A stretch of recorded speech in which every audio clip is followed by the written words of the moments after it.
Friends, మనం చూసినట్టయితే మల్లిక అలాగే ఈ అమ్మాయి చెర్రీ ఉంది కదా, వీళ్ళిద్దరూ కూడా రాజమండ్రితో పాటు మా పిల్లలిద్దరూ కూడా వస్తారనమాట.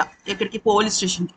అదే టైంకి అక్కడికి రమ్యతో పాటుగా ఆవిడ ఉన్నారు కదా, ఇంకొక ఆవిడ ఇంద్రాణి గారు, వాళ్ళిద్దరూ కూడా రాజమండ్రి దగ్గరికి వచ్చి నా పిల్లలు తప్పిపోయారని అంటే రాజమండ్రి అంటుంది, మరి ఫోటోలు ఏమైనా కావాలి కదా అంటే ఫోటోలు ప్రస్తుతానికి లేవు, దయచేసి నువ్వే రాజమండ్రి ఏదో ఒకటి చేయాలి అంటే ఇంద్రాణి అంటే రాజమండ్రికి చాలా ఇష్టం కదా, అందుకని నేను తప్పకుండా చేస్తాను, పేర్లు చెప్పండి అని అంటుందన్నమాట. యాక్చువల్లీ ఇక్కడ రాజమణికి ఒక డౌట్ వస్తుంది.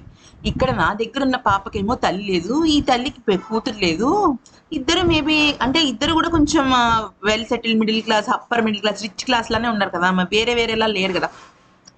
అందుకని అప్పుడు ఏమంటుందంటే ఆ సరే, ఒక్క నిమిషం, మీ పాప పేరేంటి అని అడుగుతుంది.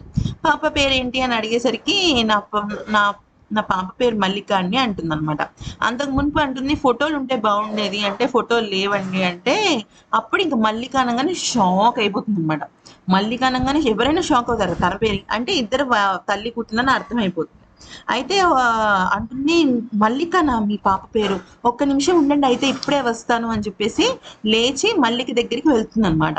మల్లిక దగ్గరికి వెళ్ళి అమ్మ మల్లిక ఒక్కసారి ట్రా అని చెప్పేసి అంటుంది. సో నాకు తెలిసి ఖచ్చితంగా మల్లిక అలాగే ఈమె ఉంటుంది కదా మన రమ్య, వీళ్ళిద్దరు కూడా కలిసిపోయినట్టే. ఎందుకనంటే ఇప్పుడు వీళ్ళిద్దరు కలుస్తారు, ఆ బుజ్జి కలవడు. బుజ్జి ఎక్కడికి వెళ్ళాడో తెలియదు కదా, రాజమండ్రి దగ్గర ఉన్న పాప అయితే వెళ్ళిపోతుంది. అది సంగతి.